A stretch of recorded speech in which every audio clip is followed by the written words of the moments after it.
हरे कृष्ण। चातुर्मास के 4 महीनों में सबसे पहले आता है श्रावण मास, जो कि इस बार 11 जुलाई 2025 शुक्रवार से शुरू हो रहा है। स्कंद पुराण में स्वयं शिव जी कहते हैं कि उन्हें ये मास अत्यधिक प्रिय है और इसलिए इस मास में भगवान शिव की विशेष पूजा अर्चना और तपस्या की जाती है। इससे वे सरलता से प्रसन्न होते हैं और भक्त को अपनी इच्छा अनुसार वरदान देते हैं। तो चलिए आज की इस वीडियो में जानते हैं कि शास्त्रों के अनुसार श्रावण मास की व्रत विधि क्या है, इस मास में किन नियमों का पालन करना चाहिए, क्या खाना चाहिए और क्या छोड़ देना चाहिए, इस मास में कौन से कार्य नहीं करने चाहिए, श्रावण मास का पालन करने से क्या क्या लाभ मिलेंगे और इस मास में और कौन से विशेष पर्व और व्रत किए जाते हैं, इन सब के विषय में आज हम चर्चा करेंगे। आज का ये वीडियो थोड़ा लंबा होगा लेकिन पूर्ण रूप से उपयोगी होगा, आपके सभी प्रश्नों के उत्तर के साथ, तो अंत तक इसे अवश्य देखिएगा। तो चलिए आज का ये श्रावण मास विशेष वीडियो आरंभ करते हैं। सबसे पहले हम बात करते हैं कि इस बार श्रावण मास का आरंभ हो रहा है 11 जुलाई 2025 शुक्रवार के दिन से और ये पूरा होगा 9 अगस्त 2025 शनिवार के दिन। वैदिक पंचांग के अनुसार ये 5वां महीना है। इस मास में आने वाली पूर्णिमा श्रवण नक्षत्र में पड़ती है और इसलिए इस मास को श्रावण कहा गया है। इसके अलावा भगवान शिव कहते हैं कि इस मास का महात्म्य इतना अधिक है कि उसका श्रवण मात्र करने से सभी सिद्धियां प्राप्त हो जाती हैं। इसलिए भी इस मास को श्रावण मास कहा गया है। ये मास आकाश की तरह अत्यंत निर्मल है, इसलिए इस मास को नभा के नाम से भी जाना जाता है। ये महीना वर्षा के मौसम की ठंडक के साथ साथ आध्यात्मिक ऊर्जा भी लेकर आता है। तो चलिए अब हम देखते हैं कि इस श्रावण मास के व्रत का आरंभ करने की विधि क्या है। श्रावण मास का पालन उसकी प्रतिपदा तिथि से किया जाता है। इस बार ये तिथि 11 जुलाई शुक्रवार को आ रही है और इस दिन सबसे पहले प्रातः ब्रह्म मुहूर्त में उठ जाना चाहिए। इस दिन ब्रह्म मुहूर्त का समय रहेगा सुबह 4:10 से लेकर 4:51 तक और सूर्योदय का समय होगा सुबह 5:31 पर। प्रातः काल में भगवान शिव की पहली पूजा करने का और संकल्प लेने का समय रहेगा सुबह 4:30 बजे से लेकर 5:31 तक। इसलिए इस दिन प्रातः ब्रह्म मुहूर्त में उठ जाएं, स्नान इत्यादि से स्वयं को शुद्ध करें। पहले दिन संपूर्ण स्नान करें, यानी कि सिर से लेकर पैर के अंगूठे तक। स्नान के बाद धुले हुए स्वच्छ वस्त्र पहने, अगर सफेद रंग के वस्त्र हैं तो श्रेष्ठ है। उसके बाद अपने घर में जो पूजा का स्थान या फिर मंदिर है उसे स्वच्छ कर लें।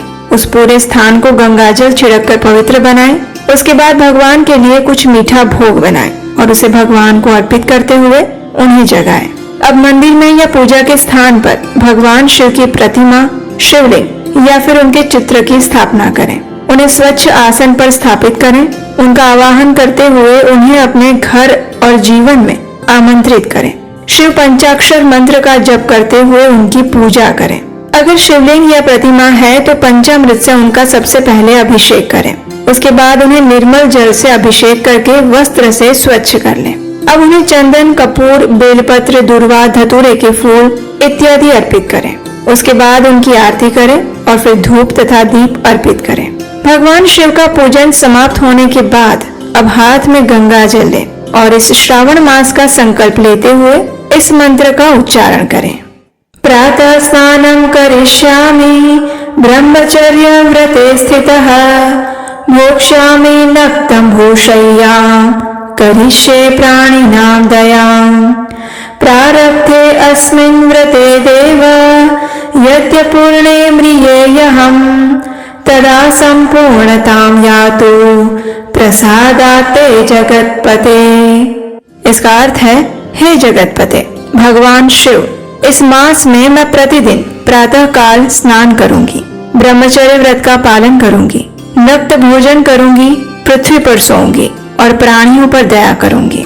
हे देव, इस व्रत के प्रारंभ करने पर अगर मेरी मृत्यु भी आ जाए तो आपकी कृपा से मेरा ये व्रत पूर्ण हो जाए। मुझे आपकी विशेष कृपा और भक्ति प्राप्त हो। इस प्रकार शिव जी से प्रार्थना करने के बाद इस श्रावण मास में आप जो भी संकल्प लेने वाले हैं वो सब भी भगवान के समक्ष कह दीजिए। उनसे इन संकल्पों को पूर्ण करने की शक्ति और दृढ़ता मांगिए। इस प्रकार भगवान शिव के समक्ष संकल्प लेकर उस गंगा जल को तुलसी में अर्पित कर दें। उसके बाद आप एक आसन पर बैठकर निर्धारित संख्या में भगवान शिव के पंचाक्षर मंत्र की माला का जप कर सकते हैं। या फिर शिव सहस्त्र नाम का पाठ कर सकते हैं। तो ये हो गई आपकी पहले दिन की प्रातः पूजा विधि। चलिए अब बात करते हैं कि अगर आप इस मास में प्रतिदिन भगवान शिव का रुद्र अभिषेक करना चाहते हैं तो कैसे करना चाहिए। श्रावण मास में रुद्र अभिषेक करने का बहुत महत्व है। ये अभिषेक आप प्रतिदिन अपने घर में शिवलिंग पर कर सकते हैं या फिर नजदीक में अगर कोई शिव मंदिर है तो वहां पर जाकर भी कर सकते हैं। इस रुद्र अभिषेक के पूजन में शिवलिंग को जल के साथ साथ दूध, दही, घी, शहद और शक्कर ऐसे पंचामृत से स्नान करवाया जाता है। इन पदार्थों से अभिषेक करने पर भगवान शिव अत्यंत प्रसन्न होते हैं। वे भक्तों को आरोग्य, सुख, समृद्धि का आशीर्वाद प्रदान करते हैं। अभिषेक के दौरान वेदों के रुद्र मंत्र या फिर महामृत्युंजय मंत्र का उच्चारण किया जाता है। अभिषेक के बाद शिवलिंग पर चंदन का लेप करें और बिल्व पत्र अर्पित करें। बेलपत्र भगवान शिव को अति प्रिय है। इसकी त्रिपत्रीय पत्ती त्रिमूर्ति या फिर शिव के 3 नेत्रों का प्रतीक मानी जाती है। बेलपत्र के साथ भांग, धतूरा इत्यादि भी अर्पित किया जाता है। श्रद्धालु भक्त उसके बाद पुष्प और विशेषकर सफेद या आक या कनेर के फूल अर्पित करते हैं। उसके बाद धूप बत्ती, अगरबत्ती अर्पित करते हैं और शुद्ध घी का दीपक जलाकर आरती करते हैं। रुद्र अभिषेक का समापन शिव जी की स्तुति और प्रार्थना के साथ किया जाता है। इस प्रकार अभिषेक करने से वातावरण शुद्ध होता है और भक्त के जीवन में आध्यात्मिक उन्नति होती है। तो इस प्रकार आप श्रावण मास में प्रतिदिन रुद्र अभिषेक कर सकते हैं। अगर आपके लिए प्रतिदिन पंचामृत स्नान करवाना संभव ना हो तो आप सिर्फ जल से भी अभिषेक कर सकते हैं और श्रावण मास के प्रत्येक सोमवार के दिन पंचामृत अभिषेक कर सकते हैं। अपनी क्षमता और अनुकूलता अनुसार इस नियम का पालन करें। चलिए अब देखते हैं कि श्रावण मास में किन किन नियमों का पालन करना चाहिए। श्रावण मास में भगवान शिव की आराधना करने और उन्हें प्रसन्न करने के लिए कुछ विशेष नियमों का पालन करना चाहिए और ये नियम हम आपको नहीं बता रहे हैं, बल्कि ये सभी नियम स्वयं भगवान शिव सनत कुमार से कह रहे हैं और इसका वर्णन हमें स्कंद पुराण में प्राप्त होता है। चलिए देखते हैं कि भगवान शिव क्या कहते हैं। सदाचारो भूमिशायी प्रातः स्नायी जितेन्द्रियः मत्पूजां प्रत्यहं कुर्यात् एकाग्र कृत मानसः। अर्थात इस विशेष मास में मनुष्य को सदाचार परायण, भूमि पर शयन करने वाला, प्रातः स्नान करने वाला और जितेंद्रिय होकर एकाग्र किए गए मन से मेरी पूजा करनी चाहिए। इस मास में शिव जी की प्रदक्षिणा, उनके पवित्र मंत्रों का जप और उन्हें नमस्कार करना चाहिए। इस मास में प्रातः ब्रह्म मुहूर्त में उठकर स्नान करना चाहिए। अगर पवित्र नदी आसपास में है और उसमें स्नान कर सकते हैं तो बहुत अच्छा है। अगर नहीं है तो अपने स्नान के जल में गंगा जल की कुछ बूंदें डाल दीजिए या फिर सभी पवित्र नदियों का आवाहन करते हुए स्नान कीजिए। ऐसा करने से मनुष्य को भगवान शिव की आशीर्वाद और स्वस्थ शरीर प्राप्त होता है। अगर संभव है तो नक्त व्रत का पालन करना चाहिए। नक्त व्रत का अर्थ होता है दिन में एक ही समय भोजन करना। यह हमारी वैदिक परंपरा है और उपवास का एक प्रकार है जिसमें संपूर्ण निराहार नहीं रहना होता है, अपितु दिन में सिर्फ एक बार ही भोजन लेना होता है।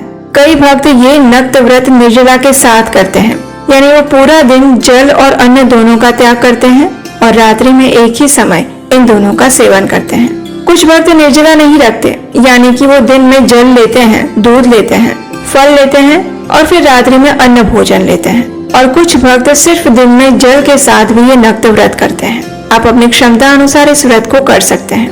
नक्त व्रत के विषय में बताते हुए भगवान शिव कहते हैं कि यति और सन्यासियों को दिन की समाप्ति से पहले यानी कि सूर्यास्त के बाद की 3 घड़ियों को छोड़कर उसके बाद भोजन करना चाहिए और गृहस्थ भक्त जो कि नक्त व्रत का पालन करते हैं उन्हें रात्रि में भोजन करना चाहिए। जब तारे दिखाई दे तब गृहस्थ दिन में एक समय भोजन ले सकता है और जब सूर्य मंद पड़ जाए और अपनी छाया शरीर से दुगनी हो जाए तब यति और सन्यासियों को भोजन लेना चाहिए। नक्त व्रत में आप अन्न भोजन भी ले सकते हैं, लेकिन इस मास में हरी पत्तेदार सब्जियां और शाक का विशेष रूप से त्याग किया जाता है। इसके उपरांत इस मास में ब्रह्मचर्य का कठोरता से पालन करना चाहिए। भगवान शिव आदि योगी हैं और वे अपने आचरण से जितेंद्रिय होना सिखाते हैं। कामदेव का प्रसंग हम सब जानते हैं, इसलिए उन्हें प्रसन्न करने के लिए अपनी इंद्रियों पर संयम रखते हुए अधिक से अधिक सात्विक मनोभाव को अंगीकार करना चाहिए और ये तभी हो पाएगा जब आहार सात्विक और शुद्ध रहेगा। इसलिए इस मास में लहसुन, प्याज, चाय, कॉफी इत्यादि तामसिक पदार्थों का सेवन छोड़ देना चाहिए। मांस, मछली, अंडे इनका तो स्वाभाविक रूप से हमेशा के लिए त्याग करना चाहिए। मांसाहार से बड़ी कोई हिंसा नहीं है और भगवान शिव ऐसे लोगों पर कभी प्रसन्न नहीं हो सकते जो अन्य जीवों की हिंसा करते हो, सिर्फ कुछ क्षण के अपने जीभ के स्वाद के लिए। इसलिए अगर आप कभी कभी भी मांसाहार करते हैं तो इस श्रावण मास से संकल्प लीजिए कि आप सदा के लिए मांसाहार छोड़ देंगे। श्रावण मास में अपने शरीर और मन की स्वच्छता पर विशेष ध्यान देना चाहिए। स्नान इत्यादि के द्वारा शरीर को स्वच्छ रखने से और धुले हुए स्वच्छ वस्त्र पहनने से पवित्रता आती है और मन को शुद्ध करने के लिए अधिक से अधिक भगवान शिव के मंत्रों का जप करना चाहिए। किसी भी व्यक्ति या वस्तु के लिए मन में नकारात्मक भाव नहीं लाने चाहिए। जीवा से किसी की निंदा या दोषों के विषय में चर्चा नहीं करनी चाहिए। किसी से द्वेष करना, क्रोध करना, झूठ बोलना, ये सभी कार्य कम से कम इस श्रावण मास में तो नहीं ही करने चाहिए। ऐसा करने से भगवान शिव प्रसन्न होंगे। चलिए अब देखते हैं कि श्रावण मास में किन किन चीजों को बिल्कुल भी नहीं करना चाहिए। इस श्रावण मास का अगर आप पालन कर रहे हैं तो सबसे पहले बाहर का भोजन या फिर तामसिक आहार छोड़ दीजिए, कम से कम 1 महीने के लिए। घर पर बना हुआ सात्विक भोजन ही लें। सुबह देर से ना उठे, प्रातः काल में कम से कम सूर्योदय से पहले उठकर स्नान कर लें। जुआ, शराब, तंबाकू इत्यादि के जो भी व्यसन आपने अगर पाल के रखे हुए हैं तो उन सभी को इस महीने में बंद कर दीजिए। हालांकि ऐसे व्यसन करने वालों के लिए 1 महीना तो क्या, 1 दिन भी उनके बिना रहना मुश्किल होता है। लेकिन अगर आप सिर्फ इन व्यसनों को भगवान शिव के लिए नहीं छोड़ सकते हैं तो फिर आपकी शिव भक्ति कितनी है इसका उत्तर आप स्वयं ही जानते हैं। इसलिए कम से कम इस मास में ये सभी कार्य बंद करें। इस मास में भौतिक चर्चा में कम से कम उलझे। TV, mobile, social media, movies इन सब का कम से कम प्रयोग करें। अगर 1 महीना मूवीज या नेटफ्लिक्स या वेब सीरीज नहीं देखेंगे तो कुछ ज्यादा फर्क नहीं पड़ेगा। ज्यादा से ज्यादा अपने खुद के साथ समय व्यतीत कीजिए, क्योंकि वहीं पर आप अपने आप को मिल पाएंगे। अनावश्यक लड़ाई झगड़े और वाद विवाद करने की कोई जरूरत नहीं है। इन सभी चीजों से बचकर रहें, दूर रहें। आइए अब देखते हैं इस श्रावण मास में क्या खाना चाहिए और क्या नहीं। इस मास में आप अधिक से अधिक सात्विक भोजन लीजिए। भगवान को अर्पित किया हुआ ही भोजन लीजिए। शास्त्रों के अनुसार श्रावण मास में हरी पत्तेदार सब्जियां नहीं खानी चाहिए, जैसे कि पालक, सरसों, मेथी, पत्ता गोभी या फिर और किसी भी प्रकार का साग। इसका एक धार्मिक कारण शुद्धता है और वैज्ञानिक कारण ये है कि बारिश में इन पत्तेदार सब्जियों में कीटाणु ज्यादा पनपने लगते हैं, इसलिए इनका सेवन नहीं करना चाहिए। इसमें आप धनिया पत्ता, पुदीना और कड़ी पत्ता ले सकते हैं। इस मास में बासी भोजन भी ना लें, ये तामसिकता बढ़ाने वाला बताया गया है। इसलिए 1 दिन पहले बनाकर फ्रिज में रखकर दूसरे दिन खाने की जो आदत पड़ी हुई है उसे कम से कम श्रावण मास में छोड़ दीजिए। इसके अलावा मांसाहार, लहसुन, प्याज, मशरूम इत्यादि से बना हुआ कोई भी आहार तामसिक होता है, इसलिए उसे भी नहीं खाना चाहिए। ज्यादा तला हुआ, भुना हुआ, मसालों वाला, अत्यंत तीखा या फिर कड़वा भोजन भी नहीं लेना चाहिए। एक ही तेल में बार बार तली हुई चीजें न सिर्फ उस आहार के पोषक तत्वों को नष्ट कर देती हैं, अपितु वो हमारी मानसिक चेतना को भी खराब करती हैं। इसलिए इस मास में बाहर का बना हुआ जंक फूड, चाइनीज फूड, समोसे, कचौड़ी, पूरी इत्यादि सारी चीजें बंद कर दीजिए। ये आपके सेहत के लिए भी अच्छा नहीं है। कुछ लोग इस मास में बैंगन और मूली को भी वर्जित मानते हैं। अगर आप इस मास में नक्त व्रत कर रहे हैं तो दिन में 1 समय अन्न भोजन ले सकते हैं, लेकिन अगर आप दिन में 1 ही बार भोजन करने वाले हैं तो प्रयास करें कि ये भोजन सात्विक और हल्का फुल्का हो, क्योंकि रात्रि में भोजन करके सोएंगे तो उसके पाचन में आपका शरीर शिथिल पड़ जाएगा। इसके उपरांत कुछ लोग फलाहार के साथ भी श्रावण मास का पालन करते हैं। इसमें दूध, फल, कंदमूल, सूखे मेवे, फलों का रस, दूध से बने हुए पदार्थ इत्यादि ले सकते हैं। इसमें एकादशी आहार भी लिया जा सकता है। इस मास में आहार का विशेष ध्यान रखने के पीछे का कारण एक ही है और वो ये कि हमें ऐसा आहार और ऐसा भोजन लेना चाहिए जिससे हमारी मानसिक चेतना शुद्ध और सात्विक बनी रहे और हम अधिक से अधिक आध्यात्मिक जप, तपस्या और कर्म में प्रवृत्त हो सके। आइए अब बात करते हैं कि इस श्रावण मास में कौन कौन से विशेष व्रत आते हैं जिनका पालन करना चाहिए। तो स्कंद पुराण के अनुसार भगवान शिव कहते हैं कि इस श्रावण मास में आने वाली प्रत्येक तिथि महत्वपूर्ण है और हर दिन कोई ना कोई व्रत आता है। इस श्रावण मास में आने वाले प्रत्येक सोमवार के दिन भगवान शिव का श्रावण सोमवार का व्रत किया जाता है। जो भक्त 16 सोमवार का व्रत करते हैं वे इसी श्रावण मास के सोमवार से व्रत आरंभ कर सकते हैं। इसके अलावा इस मास के प्रत्येक मंगलवार के दिन मंगला गौरी का व्रत किया जाता है, जो कि देवी पार्वती को समर्पित है। प्रत्येक बुधवार को बुध देव का व्रत और गुरुवार को बृहस्पति देव का व्रत किया जाता है। शुक्रवार को जीवंती का व्रत और शनिवार को शनिदेव तथा नरसिंह देव का व्रत किया जाता है। प्रत्येक रविवार को सूर्य नारायण देव का व्रत करना चाहिए। इसके उपरांत श्रावण मास के शुक्ल पक्ष की द्वितीया तिथि के दिन औदुंबर नामक व्रत होता है। शुक्ल पक्ष की तृतीया के दिन गौरी व्रत आता है। शुक्ल पक्ष की चतुर्थी के दिन दुर्वा गणपति नामक व्रत किया जाता है, जिसे विनायक चतुर्थी भी कहते हैं। शुक्ल पक्ष की पंचमी के दिन नाग पंचमी का व्रत आता है। षष्ठी तिथि आने पर सुपोदन व्रत और सप्तमी आने पर शीतला माता का व्रत किया जाता है। शुक्ल अष्टमी और चतुर्दशी तिथि पर देवी पवित्रारोपण व्रत किया जाता है। शुक्ल और कृष्ण दोनों पक्ष की नवमी तिथियों को कुमारी और नक्त व्रत किया जाता है। शुक्ल पक्ष की दशमी के दिन आशा नामक व्रत किया जाता है और इस मास में आने वाली दोनों ही एकादशी तिथियां बहुत महत्वपूर्ण हैं, जिसमें कामिका एकादशी और पवित्रारोपण एकादशी का पालन करना चाहिए। द्वादशी तिथि में भगवान श्री हरि का पवित्रारोपण और भगवान श्रीधर की पूजा आराधना करने से मनुष्य परम उच्च गति को प्राप्त करता है। श्रावण मास की शुक्ल पक्ष की त्रयोदशी तिथि पर कामदेव की षोडश पूजा की जाती है और इसी मास के कृष्ण पक्ष की चतुर्थी तिथि को संकष्टी चतुर्थी के नाम से जाना जाता है। पंचमी को मानव कल्पादि नामक व्रत रखा जाता है। श्रावण मास की पूर्णिमा तिथि विशेष है। इसी दिन रक्षाबंधन का पर्व आता है और बलराम पूर्णिमा भी मनाई जाती है। श्रावण मास की अमावस्या के दिन विशेष पिठोरा व्रत किया जाता है, जिसमें कुशों का ग्रहण और वृषभ का पूजन किया जाता है। इसी मास में कृष्ण पक्ष की अष्टमी के दिन कृष्ण जन्माष्टमी का अत्यंत पावन पर्व भी आता है। इसके उपरांत इस मास में हरियाली तीज, मासिक शिवरात्रि, रोहिणी व्रत, स्कंद षष्ठी, कल्की जयंती, प्रदोष व्रत, गायत्री जयंती, हयग्रीव जयंती, नरली पूर्णिमा और संस्कृत दिवस भी इसी मास में आते हैं। तो ये थे इस मास के सभी व्रत और पर्व। चलिए अब देखते हैं कि आखिर श्रावण मास के नियमों का पालन करने से हमें क्या लाभ मिलेगा, क्योंकि बिना किसी लाभ के तो कौन ही कार्य करेगा, है ना। ये बात हमारे भगवान आशुतोष भी जानते हैं, इसलिए उन्होंने पहले ही स्कंद पुराण में इस विषय में बहुत सारी स्पष्टता कर दी है। चलिए जानते हैं कि इस श्रावण मास में कौन से नियम का पालन करने से क्या लाभ मिलेगा।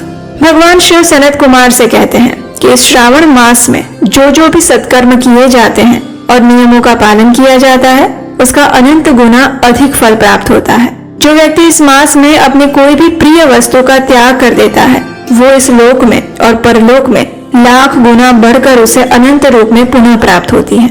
और इसीलिए इस मास में अधिक से अधिक दान देना चाहिए। धन का दान, अन्न का दान या वस्त्र इत्यादि का दान।